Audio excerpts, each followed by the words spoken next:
Welcome to the Ops Experts Club with Aaron, Taryn, and Savannah. This podcast will take you behind the scenes of some of the finer details of multi-million-dollar companies. These ops experts have dealt with operations for scaling companies and well-established businesses with anywhere from small to large teams. If you've ever been deep into the details of a major company, then you know how much it takes, and these conversations are just for you. Welcome to the Ops Experts Club podcast. Welcome to another Ops Experts Club. Ben, quick question for you. Is Ben short for anything? Is short for Benjamin. Makes sense. Thank you. All right, here I am with Ben, short for Benjamin. Taryn is not short for anything. And we are back in another awesome Ops Experts Club here to discuss what was a thrilling conversation with Gian Lemmi last week, who is the social media coordinator, who is now moving up to a project manager for John Acuff at Acuff Ideas. That was a fun conversation. We hadn't spoken to anybody on the social media side yet.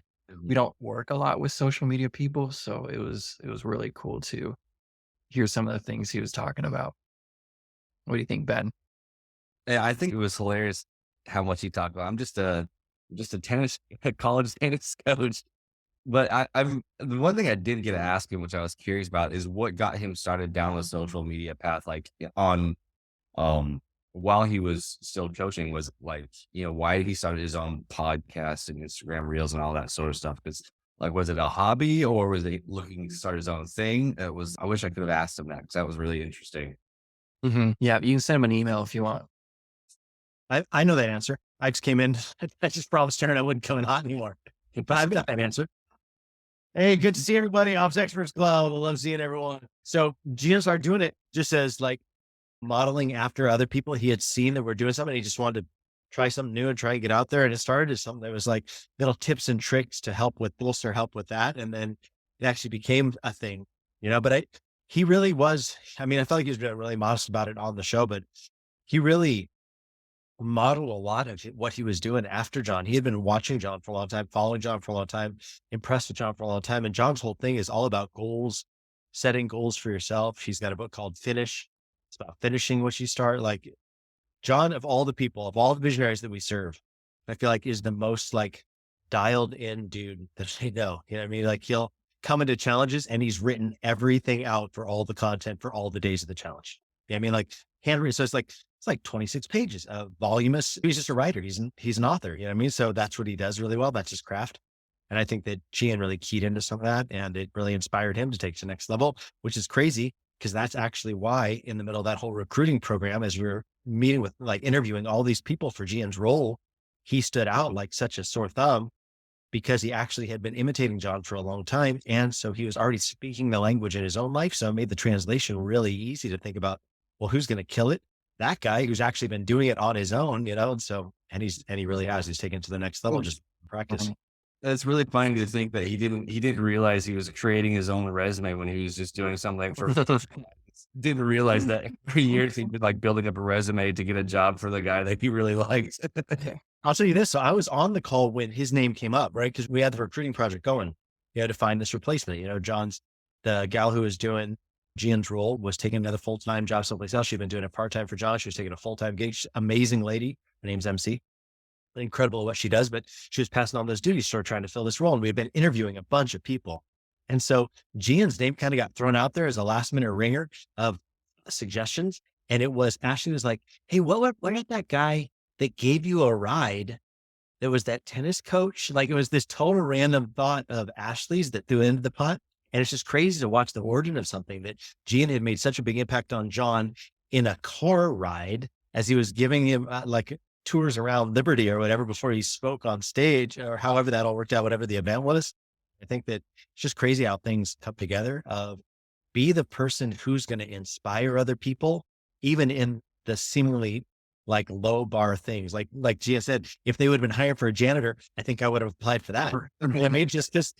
Gian is Gian, no matter how Gian shows up, wherever Gian shows up, he's Gian. And I think that was the powerful thing is he gave John a ride around for his speaking gig, but made such a big impact that it led to this cadence. Oh, wait a minute. What's that guy doing? Oh, wait a minute. He's already doing those things. Oh, wait a minute. That looks already a lot like job stuff. Oh, wait a minute. Yeah, that's the guy. Look at that guy, how driven he is. But he could have known none of those things, when he applied. It was just all the back work that he had been doing up to that point. So it's pretty cool. I will say too, it's a proof of concept when it comes to like finding a way to do something that you love and do it as a career. Like, I mean, this was something that social media was something that he obviously enjoyed doing just on his own while he was a tennis coach. So he's found a way to like be able to make a career out of doing the things that he really likes doing and is really good at. Like, you have to kind of enjoy social media and posting and creation and content creation.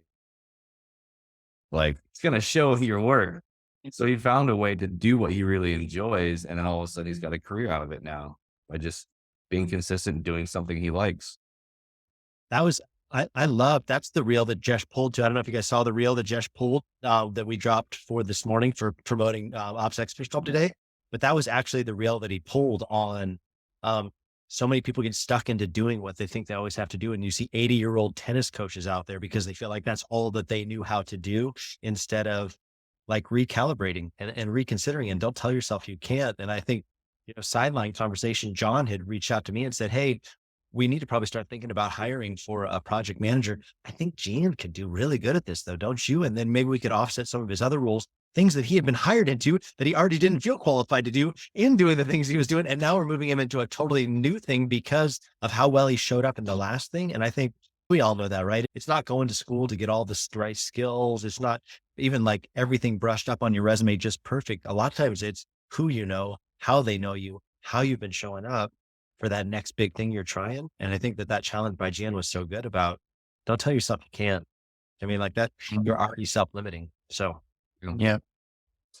I really like seeing that it still proves the concept of it's better to hire somebody who wants your job than somebody who wants a job.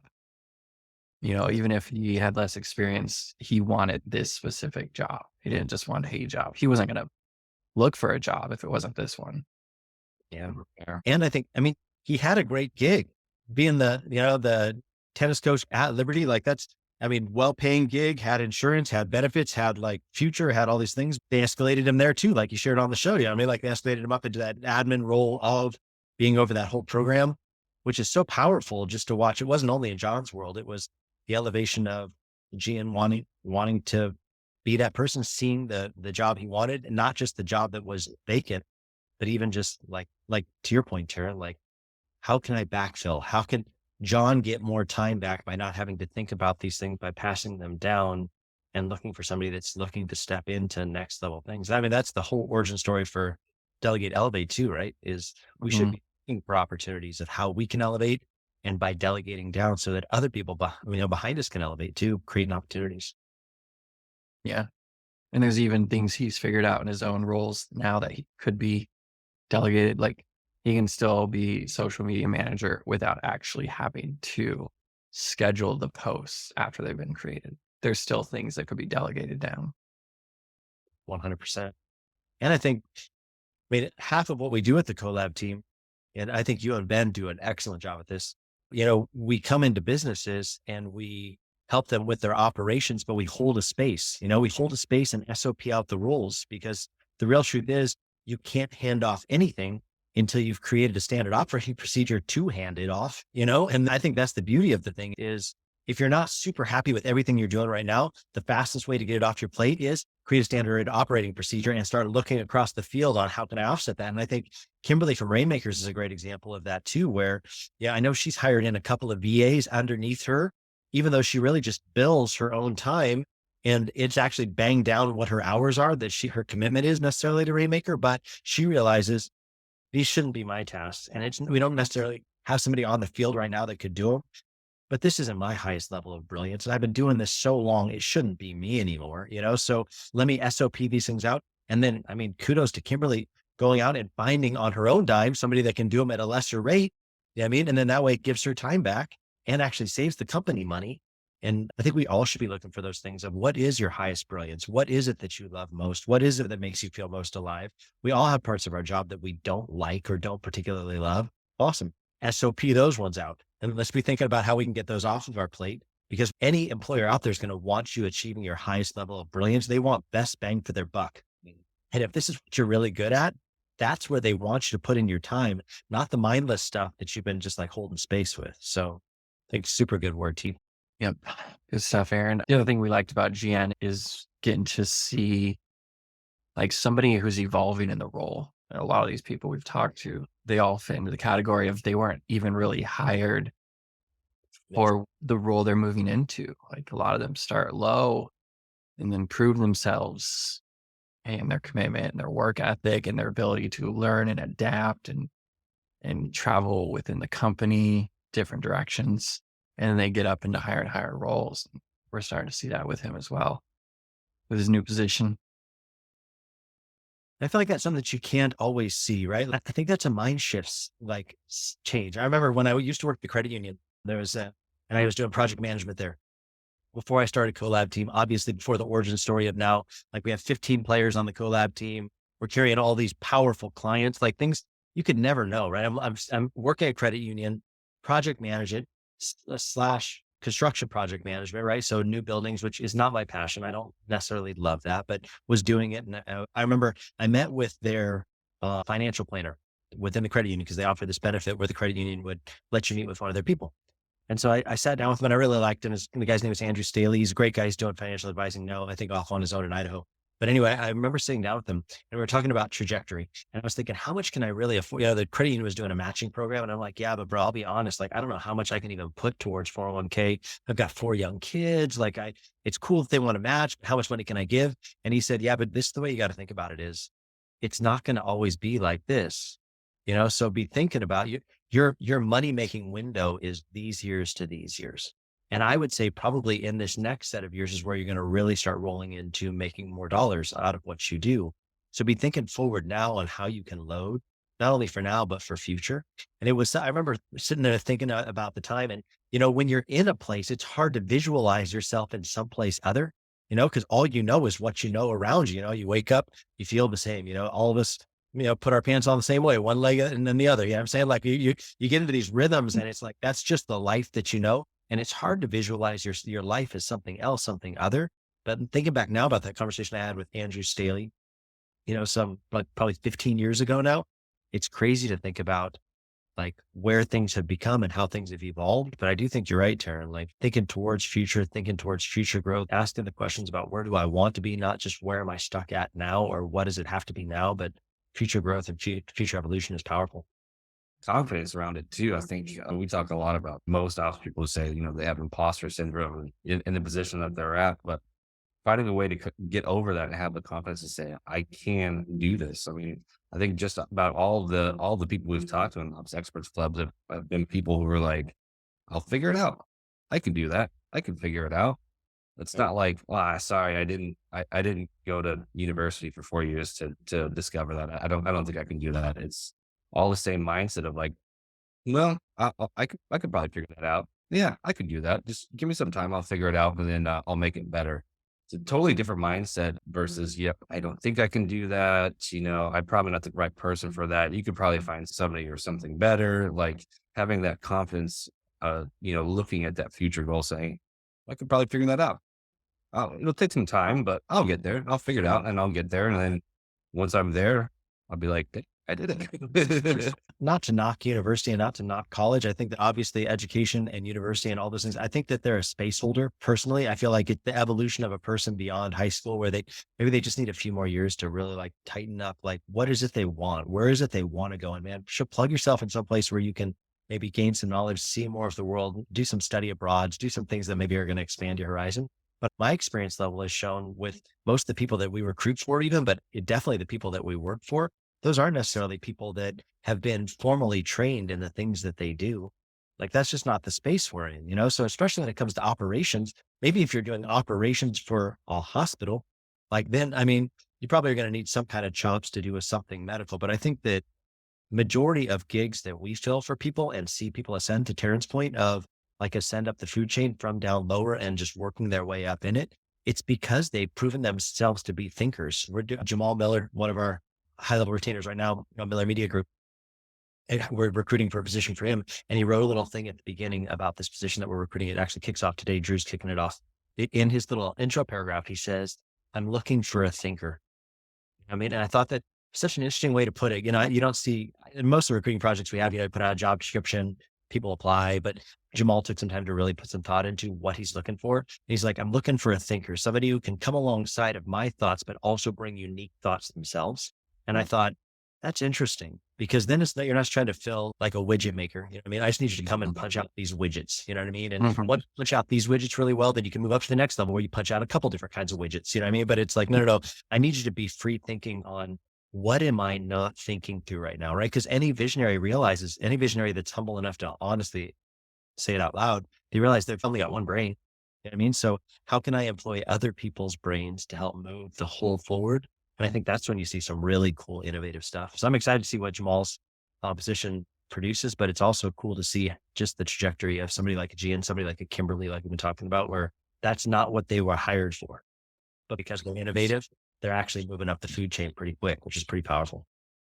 Yeah. I mean, it makes sense, especially in the space that we're in the online business world. Like, you need a team that's going to be flexible and fast and to be able to innovate in the space quickly. Like, you don't, like, a widget maker is almost the antithesis of what you want when it comes to this space. You don't want somebody to be like, sorry, this is all I can do. I can't do anything else. All I know how to do is write emails. You want somebody who can like write emails and maybe review social media posts, and somebody who wants to expand and think about what they're doing, because that just makes your organization that much quicker to stay ahead of the competition, that much quicker to innovate and be able to flexibly change with that innovation. Last thing you want is some guy on your team who's just going, no, this is how I did my last job, and they were successful. So that's how we got to do it here. Yeah, people don't realize when they're working for these small companies, if they've never worked for one, you're growing with the business. You're not growing in the business. So there's not a clear path forward for you. You're with the business now, and the business is moving forward together, going from 5 employees to 10 to 20 to 50. Some ability to flex, some ability to, yes. Yeah. A little bit of adventure in you with the company, because it's not straightforward. You're not stamping widgets. You need to think. Yeah. I was on an interviewing call yesterday. We were in the second interviews. They had gone through our recruiting process, and they had, when we do recruiting for clients, we'll, take the 50 applicants or whatever and knock them down to the top 10 or 15. And then somebody on our team will interview those top 10 or 15 and then shake up the top 2 or 3. And then I'll sit on second interviews with the hire that's doing it, the leader in the organization. I was on one yesterday, and it was actually with Jamal's organization for a different position they're hiring for. And his director of ops said something really interesting, which, Tara, we got to make sure let's put her name down, because I think she'd be awesome. Her name's Amanda. From Jamal's organization, Miller Media Group. Anyway, she said to this gal that we were interviewing, she said, just so you know, this is a can-do like environment in Miller Media Group, which means like, we just need you to be able to come in, and we can't have people say, yeah, I don't do that. Like, that's not what we're looking for here. What we want you to be able to say is, hey, I've never done that before, but I can give that a try. Like, we're looking for people that are willing to take that.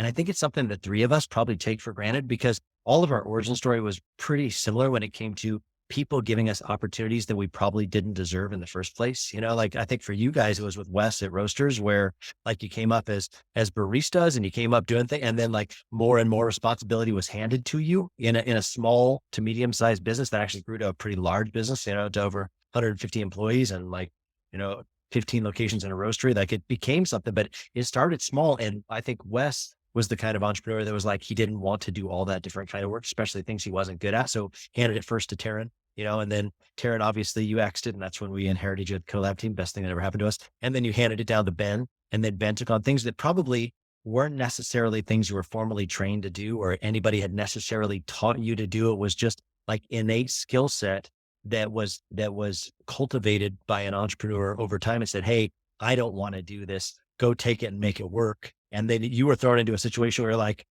okay, and you just ran with it. And I think for me, it started with snowboard shops, as a kid. And I remember it was one of my first jobs outside of working construction for my dad, was working these retail stores. And it was the owners then, the Fahills, gave me opportunities that I was like, me, you want me to do that? Oh, sure. I'll do that, and jumping into it and realizing as you take those steps, it actually cultivates this new thing in you of, I could do that. I just did those things. I can surely do the next things. And I've watched it even in David, as we sent him down to help tag out Drew with the Coffee Experts Elite down in Belize. David's been down there this last month, taking over for Drew, kind of managing, and helping them raise up leaders and setting the right culture, all things we do for coffee, but he's doing for this coffee client down in Belize. And I've watched David really evolve, because David's Collab, young, my son, right? And yet he's always come up in a pretty worked Starbucks and worked some jobs that were pretty frameworked. And this is, he had one other job in Montana for a lady named Sandy selling paper products. He was Dunder Mifflin. Basically, we always joke with him all the time about who he was. In sending him to Belize, I've seen him just this last month catch that same bug. Of handed this new level of responsibility of, hey, this thing's going to survive or fail based on how you show up, whereas that's a lot of pressure, you know what I mean? But all three of us know it's when you're given that kind of responsibility, a lot of times, if you're wired for it, you flourish. And I think that those are the kinds of people we're all looking for, right? People that are going to flourish under pressure, who can grow into something better, something else. Yeah. Yeah. There's something to say about also given that amount of time and experiences to be able to fail that sort of build up your confidence later down the road. Being able to mess up so many times that 4 or 5 years later, you're like, I've messed up plenty of times before and I've still made it out and I've still finished the project and I've still moved on successfully. You do have to fail a number of times before you get over the fear of failing. If I mess up, I've done it before, I'll figure out a way to fix it. It's a certain type of brain, you're right, who's grown up in the ability to, with the chance to mess up and learn and figure something out. And you repeat that over and over again for, a few years, 5, 10 years. And all of a sudden what comes out is somebody who's like a Gian, who's like, I don't know what this is, but I can do it. I can figure it out. I figured all this out. I messed up this stuff a lot in the past, but I figured it out and fixed it. Sure. I can do that work for you. Mm-hmm. Yeah. Fixing those failures, you learn the best. You don't learn the most from those. And really, in all honesty, truth be told, how big was the fail? All of us now, all of us on this call have ran wrong transaction dollars or set up a payment plan where it was it's somebody for way too much money. So you refund it and you apologize and you own it, and then you realize that's never going to happen again. Whatever I just did that time, I'm never going to do that again. Whatever it is that you made that big mistake, that was some of the biggest that had the most financial impact on something. Sometimes those, they hurt, but that's an invaluable teacher.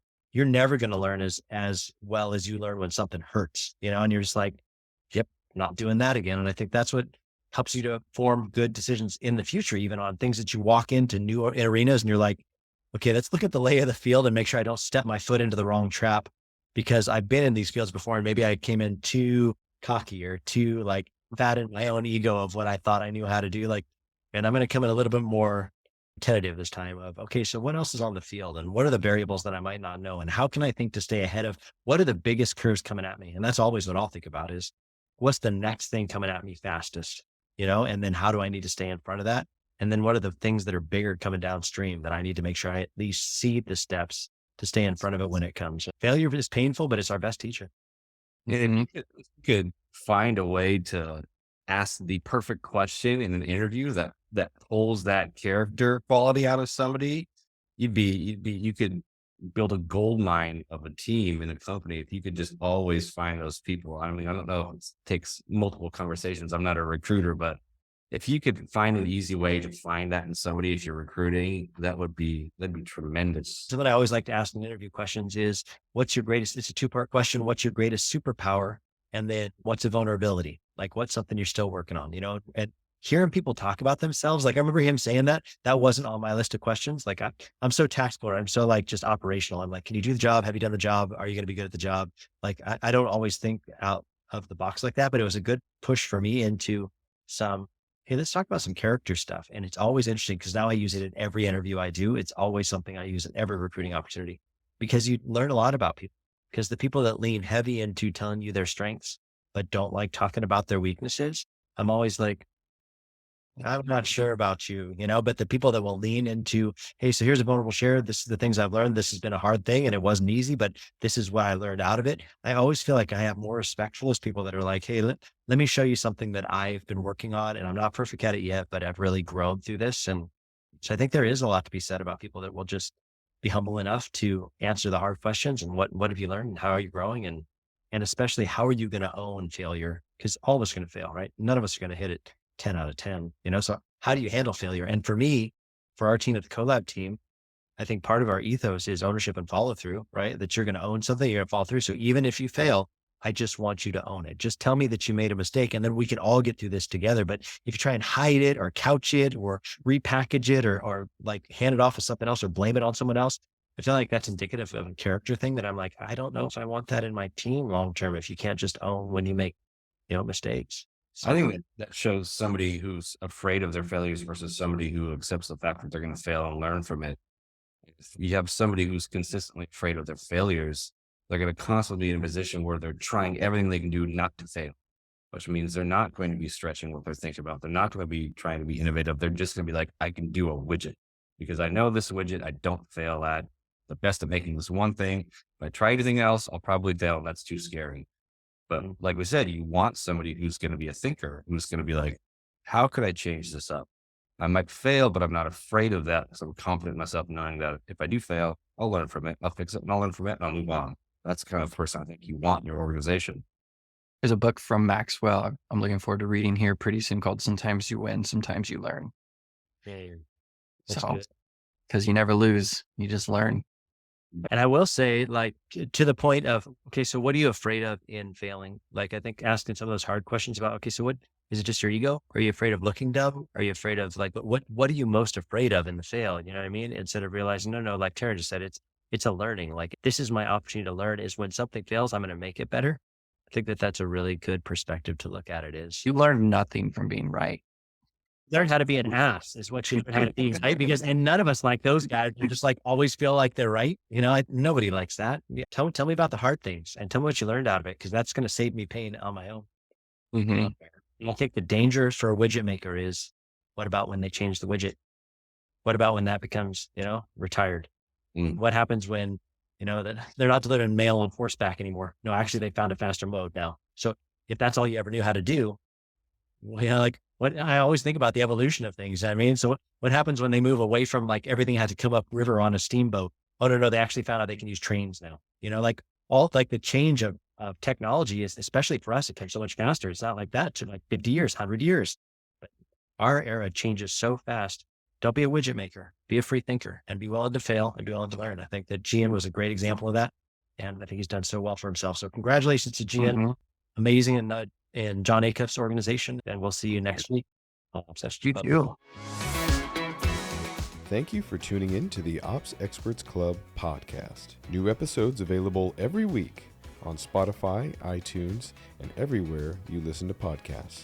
If you're curious about how some of the biggest names in entrepreneurship have scaled their businesses to the next level, check out some of our best content on this topic by going to foundationsthatscale.com.